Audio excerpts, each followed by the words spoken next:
virtual. No te puedes perder esta interesante serie por las pantallas de Santiago TV.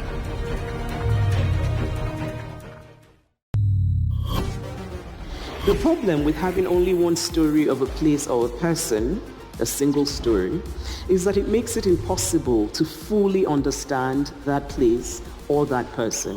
Hasta que valga la pena vivir. ¿Qué significa esto? Significa que la vida para un ser humano no basta solamente con su existir biológico. You are all knowledge seekers. Our need for knowledge is as strong as ever.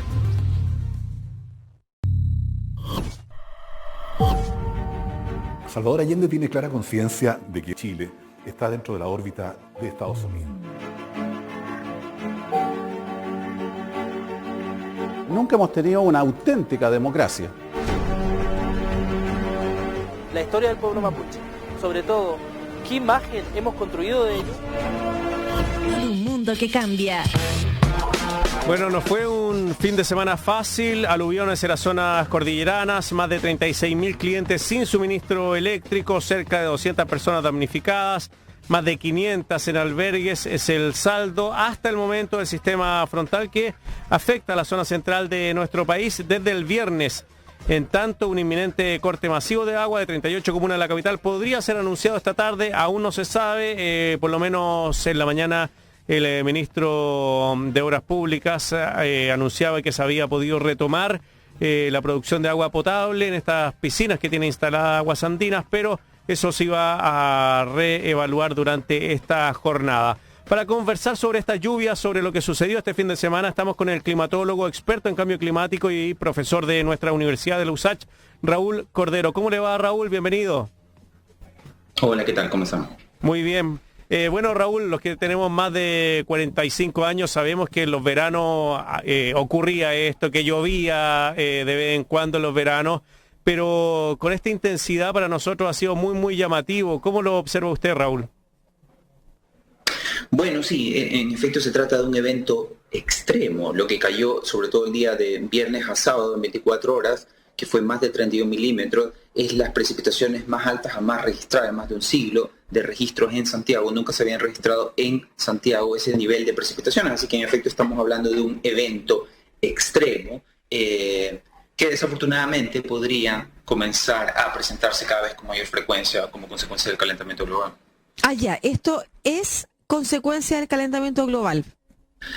En general, tú no le puedes atribuir a un evento específico ser consecuencia directa del calentamiento global, pero lo que sí sabemos con toda seguridad es que el calentamiento global hace cada vez más intensos y frecuentes todos los eventos extremos y por supuesto las precipitaciones anormales, anómalas, cuando no deberían darse en niveles extremos, y los aluviones son un ejemplo claro de evento extremo. Los eventos extremos son las olas de calor, los incendios forestales, las precipitaciones intensas en cortos periodos de tiempo, los aluviones y en otras latitudes, por ejemplo, los huracanes. Todos vemos noticias y todos sabemos que este tipo de eventos se está produciendo cada vez con mayor frecuencia. Para que todos tengan una idea a nivel global, los eventos extremos meteorológicos y climatológicos se han triplicado en los últimos 40 años. Esa tendencia va a continuar.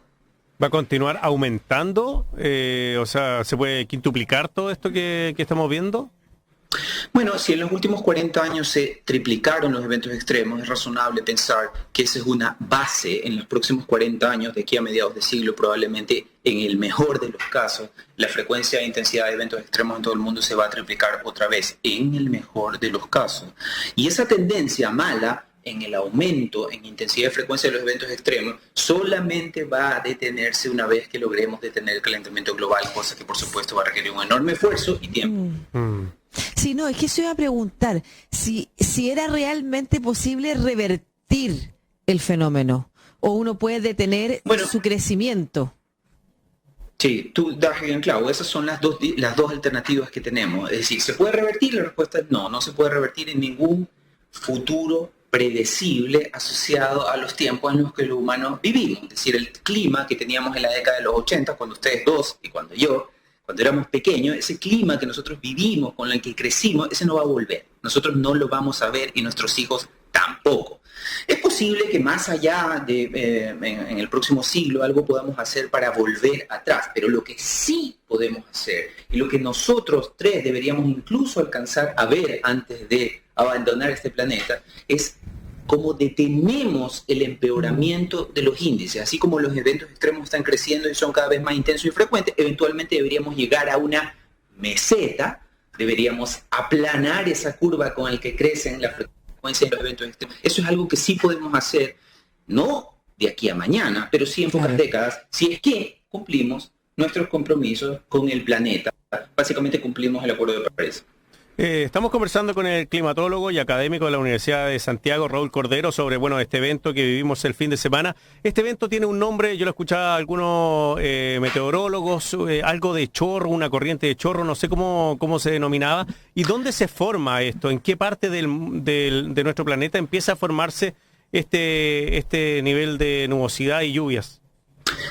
Sí, bueno, lo que hizo a este sistema frontal que trajera tantas precipitaciones fue que estuvo alimentado por lo que se conoce como un río atmosférico. Te fijas que se llama río atmosférico porque igual que los ríos que todos conocemos, también transporta agua, solamente que los ríos atmosféricos no transportan agua en forma líquida, sino que lo hacen en forma de vapor. Entonces los ríos atmosféricos son como grandes bandas de aire húmedo, de mucho vapor de agua que provienen de latitudes tropicales. Todos los que han tenido oportunidad de vacacionar en el trópico saben que el trópico es muy húmedo. A veces esa humedad se desprende del trópico, te fijas, se desplaza miles de kilómetros y llega a latitudes medias. Chile, por ejemplo, California, por ejemplo.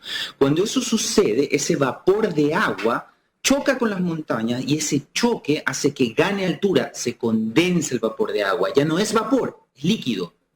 Y el agua líquida naturalmente cae en forma de precipitaciones. Entonces, este río atmosférico que nos golpeó, era un categoría 2. Viste que los ríos atmosféricos pueden producir daños, como los que hemos vivido en estos últimos días. Así que también tienen categorías, igual que los huracanes. Los huracanes que provocan daños tienen categorías del 1 al 5, pues los ríos atmosféricos también tienen categoría del 1 al 5. Este río atmosférico fue categoría 2. Raúl me llama... Igual todavía quiero entender... este fenómeno existe entonces en el mundo, por algo ya tiene nombre, tienen categorías, en fin. ¿En qué nivel actúa o incide la crisis climática? Bueno, mira, tú das en el clavo. El cambio climático, el calentamiento global, no es que provoca cosas nuevas que nunca hayan ocurrido, sino que lo que hace es que cambia su frecuencia y hace que eventos que ocurrían en muchas décadas, 1 o 2, comienzan a sucederse de manera mucho más frecuente. Ejemplo más fácil en Santiago es las olas de calor.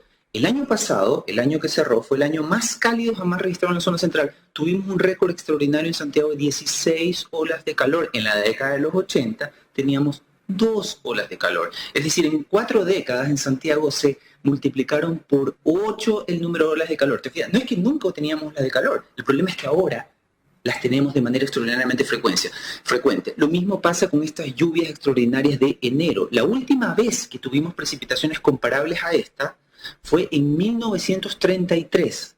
Hemos tenido que esperar casi un siglo para que se den precipitaciones del mismo nivel. Bueno, pues yo te aseguro que no vamos a tener que esperar otro siglo para que un evento similar al que acabamos de tener se vuelva a repetir.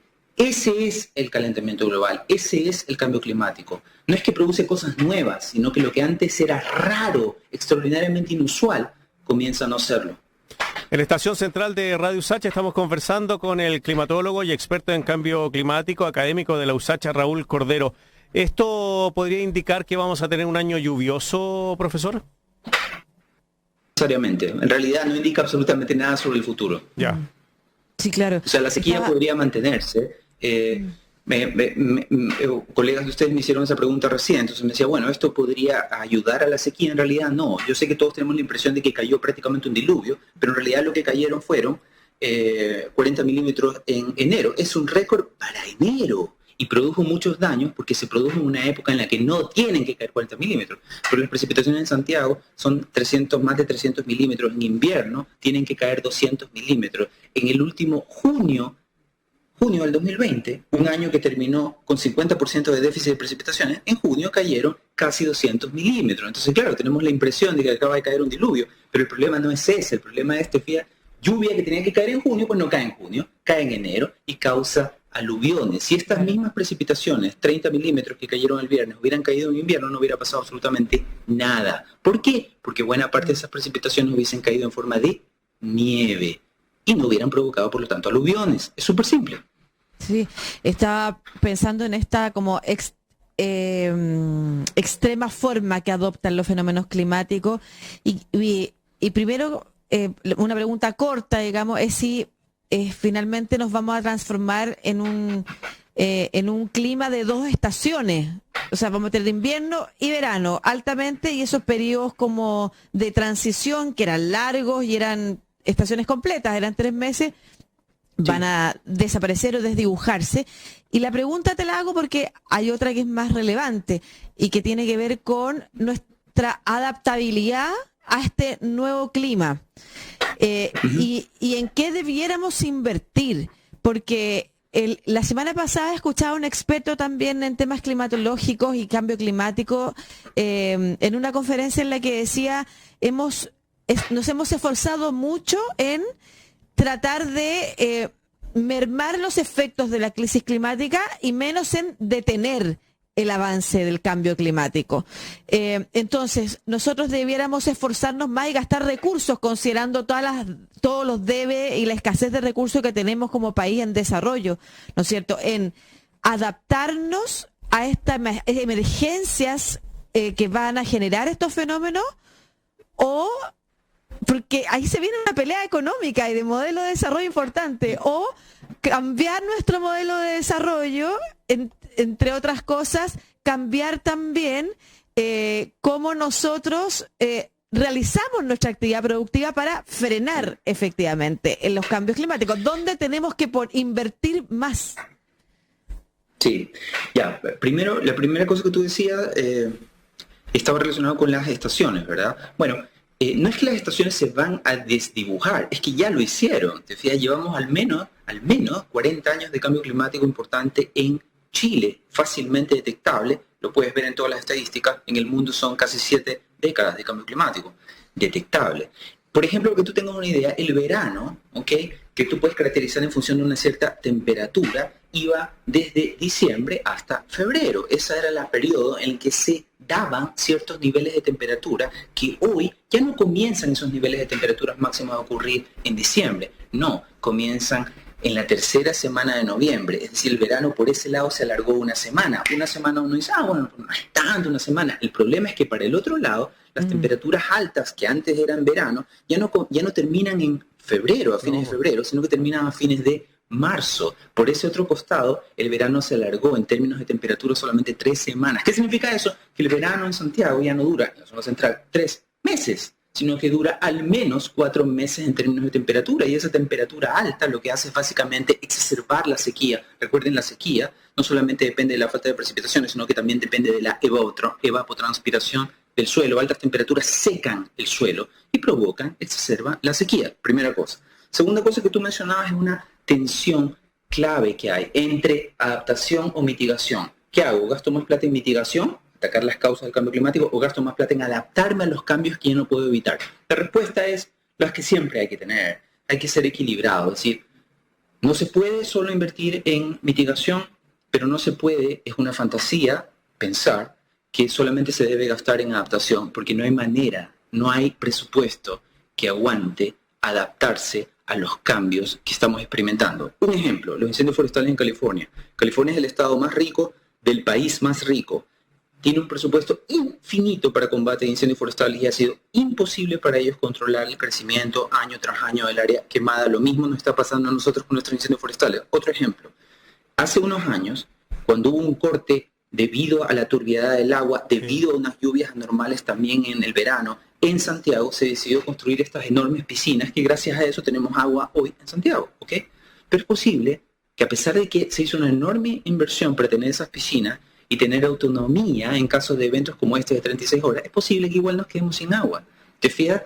Hace unos años esto era suficiente para sobrevivir al cambio climático, pero ahora resulta que no va a ser suficiente tampoco. No hay presupuesto, no hay manera, te fijas, de adaptarse y poder sobrellevar de manera plena este tipo de eventos extremos. Entonces la moraleja es que hay que obviamente invertir una parte en adaptación, tratar de sobrellevar con la menor cantidad de víctimas posibles estos eventos extremos, pero por otro lado, si no atacamos las causas del cambio climático y abandonamos el uso de combustibles fósiles, forzamos una transición energética efectiva, pues no hay presupuesto que nos permita sobrellevar los eventos extremos y vamos a seguir perdiendo no solamente bienes materiales, sino vidas. Raúl Cordero, climatólogo experto en cambio climático y académico de la Universidad de Santiago. Por último, profesor, estaba leyendo que Chile va a estar dentro de los 10 países con más estrés hídrico en lo que se viene en las próximas décadas. ¿Qué significa eso y cuál es el rol de las autoridades para enfrentar esto? Más o menos continuar en la misma línea de lo que se está haciendo. Lo que pasa es que es básicamente lo que estamos conversando recién. No es que no se ha hecho en Chile. Por ejemplo, se está tratando de avanzar más rápido en la tecnificación del riego agrícola. O avanzan en eso o se acaba la agricultura en la zona central, porque la sequía desafortunadamente va a continuar. ¿Te fijas? Pero aún así no hay manera de que podamos invertir lo suficiente en riego si es que no llueve. Si es que no llueve, no hay nada que podamos hacer. Entonces la moraleja es, sí, Chile es uno de los países más expuesto a estrés hídrico, tiene el desierto más seco del mundo, una zona de estrés hídrico permanente, pero la zona central está cada vez más expuesta a estrés hídrico, no solamente porque el consumo de agua aumenta, es decir, somos más gente que bebe, más agricultura industrial a veces, pero aparte de eso, llueve 30% menos que hace solamente décadas atrás. Nosotros, desde que ustedes y yo éramos niños, hemos perdido el 30% de las precipitaciones en Chile. ¿Entiendes, no? O sea, no es que perdimos un 1%, un 2%, no. Un tercio de las lluvias ya se fueron y no van a volver. Así que, en efecto, si eso continúa en las próximas décadas, la situación va a ser un poco más compleja todavía. Raúl, yo no sé si es por efecto del fin de semana o si alguien más que nos esté escuchando le habrá pasado esto, pero esta entrevista me dejó nerviosa, un poco angustiada. No sé por qué, de verdad. Yo, además que yo sé de temas de cambio climático, en general no soy tan vulnerable a las entrevistas y quisiera, por si acaso, a alguien le ha pasado lo mismo que a mí, que nos dejaras alguna esperanza de lo que se viene y para nuestros hijos y las próximas generaciones. Bueno, hay esperanza, ¿no? Igual vamos a, creo yo, a pesar de todo, mira, las cosas, el escenario es súper negativo, ¿ok? Pero eso no significa que nos vamos a extinguir. Lo más probable es que, sobre todo aquellos que vivimos en los países no tan pobres, Chile es un país pobre, pero no tan pobre, podamos sobrellevar de manera más o menos razonable lo que viene y lo que ya está pasando. Es decir, Chile ha sextuplicado su presupuesto que dedica al combate de incendios forestales. Gracias a eso no se nos quema todo el país todos los años. Chile, gracias a los recursos que tiene, ha podido construir las enormes piscinas en Pirque, y eso significa que, por supuesto, tenemos agua, tal vez nos corten, pero vamos a sobrevivir otra vez este evento, y así sucesivamente. Es decir, a pesar de todas las limitaciones que un país en desarrollo como Chile tiene, nosotros no somos el país que va a sufrir más con el cambio climático. El que está sufriendo más ya hoy con el cambio climático son los países más pobres que nosotros, y créanme, los chilenos que no saben en qué país viven, hay países mucho más pobres que nosotros y mucho más expuestos a desastres climáticos. Ejemplo, Nicaragua, que fue aplanado por un huracán categoría 5 solamente en noviembre del año pasado. ¿Te fijas? Si tú vives en Haití, si tú vives en Nicaragua, si tú vives en África, la situación es bastante más complicada que quedarte sin agua potable un par de días. ¿Te fijas? La situación ahí sí realmente es de vida o muerte. Así que nosotros, con todos los limitantes que tenemos, probablemente podremos sobrellevar, no sin sufrir, pero podremos sobrellevar lo que nos espera. Muy bien. Igual no fue tan optimista, lo siento. No, sí, algo sí. Estamos trabajando para que sea mejor, claro. Además. Profesor Cordero, que le vaya muy bien, que tenga buenas vacaciones. Igual, nos vemos. Hasta luego. Chao, chao. Chao. No lo hemos hecho tan mal en el fondo, ¿no? Como que eso es tan mal, no lo hemos hecho, no hemos sabido o no conocemos aquellas, por ejemplo, acciones tan en concreto que se han ido realizando que nos